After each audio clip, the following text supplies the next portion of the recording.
Welcome to 100 Yards Football. If you like the video today, please come in and share it. I'm your host, Vincent Turner. I'd like to give special thanks to the producer who's making it happen today, Mr. Logan Landers.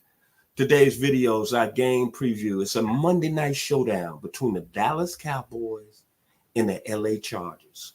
So if you like the video today, please come in and share it. We'll surely appreciate it here on 100 Yards Football. I'm going to start with the LA Chargers first. They're coming off a bye week. 2-2 on the year. They got one of the top 5 quarterbacks in the game, Justin Herbert. For the season, he's got 7 touchdowns, 1 interception, over 1,100 yards passing. Josh Kelly, a young running back out of University of Tennessee with 207 yards. And then we got Ken Allen, a veteran who has 3 touchdowns from the receiving position. And, of course, Khalil Mack on the defensive side. Last game had 6 sacks. We got Joey Bosa. You got Derwin James, you got Kenneth Murray, you got Asante Samuel Jr., all great defensive players. And then you're looking at the Chargers overall, they got 16 sacks in 4 games. I'm saying all that they're going to be ready to play on Monday night, coming off a bye week. Now, people that's been watching 100 Yards of Football know that I'm a diehard Dallas Cowboys fan. Been loving this team ever since I was 6 years old, of the days of Don Meredith, Don Perkins, Bullet Bob Hayes, and Bob Lilly, Cornell Green, Leroy Jordan. I don't have to go down the list. Dan Reeves, Walt Garrison, the whole 9 yards. The Dallas Cowboys this year, I said that this was the best team talent-wise that they've had since the Super Bowl years of the mid-90s with Russell Maryland, Tony Tolbert, Michael Irvin, Emmitt Smith, Troy Aikman, Darren Smith, Darren Woodson, that talented group right there. But first 2 games of the year, very impressive wins over the New York teams. Then a loss to to Arizona. Then coming back with a big win over New England. The measuring stick to me, being a Cowboys fan into Cowboy Nation, was on last Sunday night. The San Francisco 49ers are, no question about it, an elite organization with a great quarterback in Brock Purdy. But what the Cowboys did on last Sunday night was very embarrassing. George Kittle, 3 touchdowns for the 49ers. Brock Purdy, 4 touchdowns. Dak Prescott, 3 interceptions, sacked 3 times, and 3 interceptions I just mentioned. The offense started slow. 6 yards rushing in the first quarter.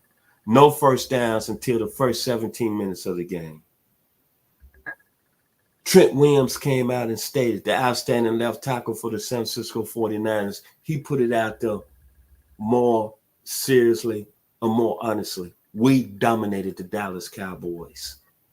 America's team, come on. Then I looked at Mike McCartney after the loss. And what I've read is that since that loss, he went back to Dallas once the plane landed from San Francisco into Dallas, that he didn't go home. And he asked the coaching staff, could they go to the Cowboys complex in Frisco, Texas? And he's putting 20 hours in. Cowboy Nation, this football team has took a step back in the last 10 days. Mike McCartney took over the play calling, and Kellen Moore is now the offensive coordinator now with the Chargers, who the Cowboys are playing on Monday night. Mike McCartney, if the seat is so much not hotter for you, sir, then I'm sorry. I didn't think he was a good hire from the start. I'm going to be honest with you. You only won 1 Super Bowl in your 13 years at Green Bay, and you had the best player in the game for at least 4 or 5 of those years, Aaron Rodgers. He was an MVP, I think, 2 or 3 times under your regime. Something is not really right with this football team right now, and right now, coming up is probably the Cowboys season. This is a very critical time and where Dallas is going to go, because they're playing a good football team in LA on Monday night for the world to see again. And the thing that really bothered me as a Cowboys fan, and I'm not going to be a guy that's going to break down the game today. I'm just saying, from a Cowboys fan that had great history, the Cowboys are America's team. Make no mistake about it. Jerry Jones is the most powerful owner in the National Football League. But the way the Cowboys came out and played, they got physically dominated. I hate to say it, and I don't want to say it, but Dak Prescott, I've been from, he saved the quarterback position, and he saved the organization from really going in the dumps when he became a rookie starter in 2016. But I'm afraid that he might be losing confidence at that position. Then in the offseason, you allow Ezekiel Elliott to walk. I'm sure you could have really came to some agreement and brought him back. Reason I say that is because as much as I love Tony Pollard, he's from my hometown in 901. He's too small to run up inside, my man.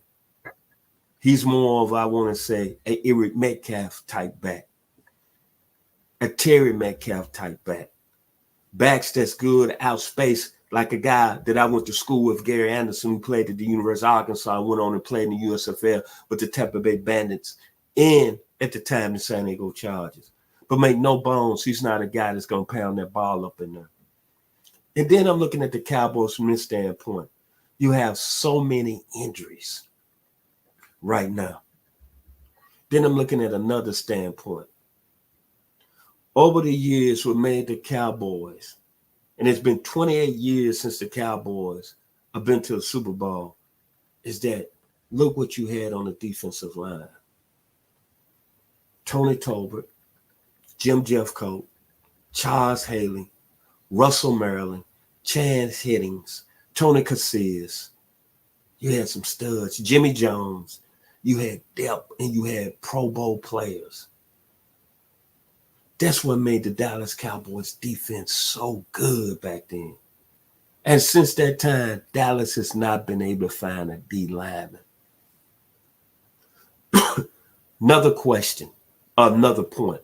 Michael Parsons. I love you, brother. I think your game, when it's all said and done, you're going to be in the same breath as Lawrence Taylor. But I believe you need to stop talking a little bit and maybe step back a little bit on your podcast. Because you got dominated last week against the 49ers. No sacks, and I believe you only had 2 tackles. That being said, the Dallas Cowboys are at a crossroad. This is a huge football game coming up on Monday night. I don't know where to go, but I know this. If the performance is the same against the LA Chargers, I don't know where the Cowboys go because you're going to be 3-3. And definitely you're going to be fighting for a playoff spot. Right now, you know more better than a wild card team. So, Cowboy Nation, and to the fans out there, and myself, the Dallas Cowboys are not in the class of elite teams in the same breath as the Philadelphia Eagles and the San Francisco 49ers. That being said, big football game. I'm going to see where the Cowboys are at far as a team, far as where their heart lies, and far as where their pulse is checked. Your blood pressure needs to be checked right now. I'm taking the Cowboys in a close one, 20-17. I think it's going to be a real close, tough football game. And it's going to come down to a couple of plays. Michael Parsons, you need to be huge on Monday night. DeMarcus Lawrence, you need to be huge, especially on the defensive side of the ball, because you're playing against a real good quarterback. As far as the Dallas offense, I don't know where it's taking steps back. Mike McCartney, you need to fix the leak. Dak Prescott, man, you need to get your confidence back. And y'all need to figure out ways to get the ball to your best player on offense, and that's CeeDee Lamb. For people to say CeeDee Lamb is not a top-end first number 1 receiver in this league, I think you're crazy. He's proven that. You got to figure out a way to get him the ball. That being said, be blessed here on 100 Yards Football. Special thanks to my producer, Mr. Logan Landers. I've been your host, Vincent Turner. America's team, the Dallas Cowboys, taking on the Los Angeles Chargers. Monday Night Football. God bless.